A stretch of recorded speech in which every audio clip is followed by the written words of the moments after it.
I was really looking for the right kind of mannequin. Because you guys couldn't shoot, and I had all the time in the world to cut it. Maybe Kunal is too good looking for this film.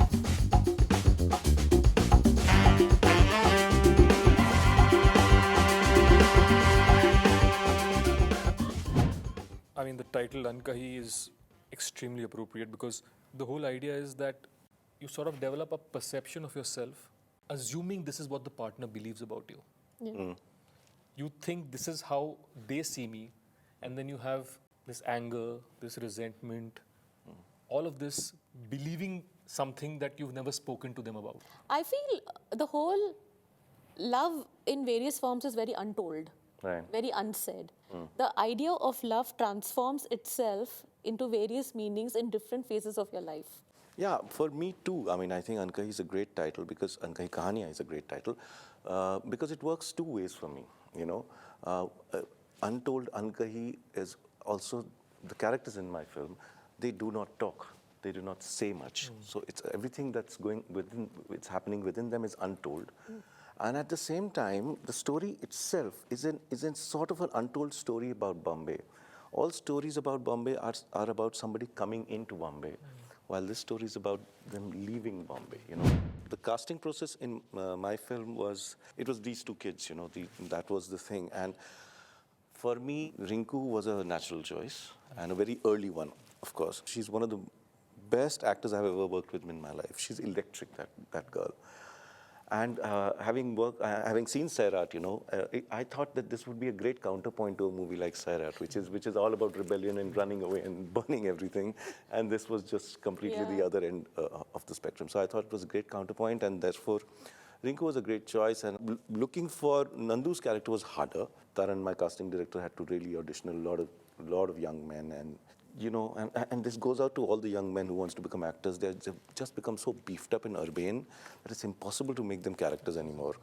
So that was a huge problem that I was facing. And then Dilzad appeared because Taran and Hani have worked with him in Chittagong. He was a child actor in Chittagong, and they realized he must have come of age by now. In fact, he was in your film. Yes, he was. He Yes. played younger Irfan. Younger Irfan, yes. So he came, and he's got these beautiful eyes. You know? His eyes has spoken. So I had a long conversation with you on that. yeah. His eyes just speaks the way he just looks without saying anything. Without saying anything, you know. So yeah, it was great. I mean, when I got these two kids in the movie, I thought, yes, now 50% of the job is done. Now only I can screw it up, you know. For us, I think, I mean, there was a casting process, and very early on, Kunal Kapoor was suggested. And I've seen Kunal in different films. He's a very striking man, you know, and you always feel maybe Kunal is too good looking for this film. Or Kunal is generally too good looking for the world in general. So we were a little sort of hesitant, but we had a conversation with Kunal, and you sort of realize the sort of sensitivity he brings. Zoya, I remember from Mukkabaz, Yeah. you know, and that entire performance for an actress at that time to not be able to speak and pull off that performance. And so when she came on board, we had the two main actors who we felt sort of represented to a certain degree. Two people like this would never meet unless something like this had happened to them. Yeah. You know, and so when we got both of them, then we thought this was a lovely combination, and that, you know, we could work well with them, and that's how the sort of casting came together. Yeah.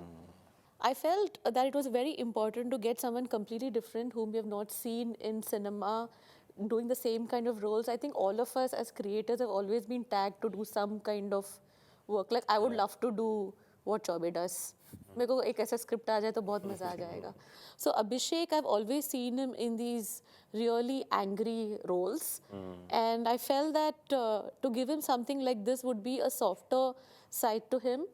Also to explore a different identity for him, and maybe he will get excited after he reads the script. And then step 2 began because it was a very one-sided story in terms of the expression he's only the Sutradar kind of thing. And it was very funny is because I was looking for the right kind of, for me she is my heroine, so I was really looking for the right kind of mannequin. And And I still remember the last day of the shoot, we all clapped for her.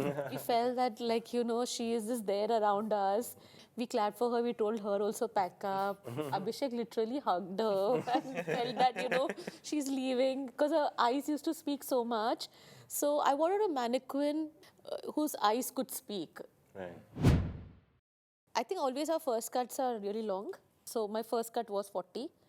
And Ashi, when she heard, said that, can we keep it? Very modestly said, can we keep it inside 35? And as usual, the first thing is that, oh no, I don't think so. I can keep it below 35. You know, there are so many things and these are emotions and you need to keep something for music and all. That's always the first reaction. But then when you objectively start looking at it, there were some scenes which are long. So I have actually not taken out anything, but I have shortened things. I have a habit of shooting longer durations. So it came to about 34, I think, from 40. Yeah. They blackmailed me. They said, "Baki sabki to aa gayi hain. 32, 33 means how can you let your?" Because I was struggling with the cut for the longest time. Narratively, what we cut down was how both of them discover their respective partner's affair. Right. You know, because it was an extremely detailed process for them to sort of figure out, take one clue, attach it to another clue. Yeah. You know, because like, how would you literally find It's out? almost And- like a thriller. yeah, because you're trying to say, Yeah, how a will I love find story. out, and Yeah. what will be the confirming clue? Yeah. You know, where I can finally, in a strange way, rest in peace that I know that they're having an affair. So that process, but we also realized that that was, in a way, the least important part of the story. And so then we had to painfully cut that out, but hopefully this is the right length for it. Let's hope. In the case of my film, it was not an easy editing process. Sanyukta Kaza was the editor. And by its very nature, it was not like a scene after scene after scene film. Yeah. We were intercutting parallel lives. That's what we Yeah. were doing. And to give a sense of progression without making it look like a montage was a huge Right, challenge. You yes. know? When you're writing a film like this, there is just no way to avoid overwriting, Yeah. because you just gonna, you know, she's doing this and then he's doing that and then she's doing that. So my first cut was inordinately long. It was about 49 minutes. Wow. Yeah. As good as a feature. Yeah, but you know, because you guys couldn't shoot, and I had all the time in the world to cut it. Don't keep saying it. We tried this very, very uncomfortable process of working over phones and Zoom calls, you know, and you can write over Zoom calls, but you can't edit, you know. So finally, same thing with us. Yeah, can't do that. Charu, Yeah. my editor, she was working from her house. I was working from our home. And the whole idea, okay, now go into this frame. Okay, now let us see this here. Yeah. Just became very difficult. Very difficult, Very, very very difficult. Without getting into what the film is really about, because I will leave the audiences to watch it and feel, but a sense of longing, you know, this ache of longing, if people can feel while watching the film, I think I'll be happy. I think, yeah, even without dwelling into what the story is about and what we want our audiences to take, I do feel that the very emotion of not really knowing what is going through your mind, that untold emotion is something which each one of us have, and it's very important to talk yourself out and know where you stand in that emotion. People who watch our film realize or sort of understand that when it ends, it can begin again. And sometimes when you feel it's ending, maybe you can also give it another chance. Nice. Yeah.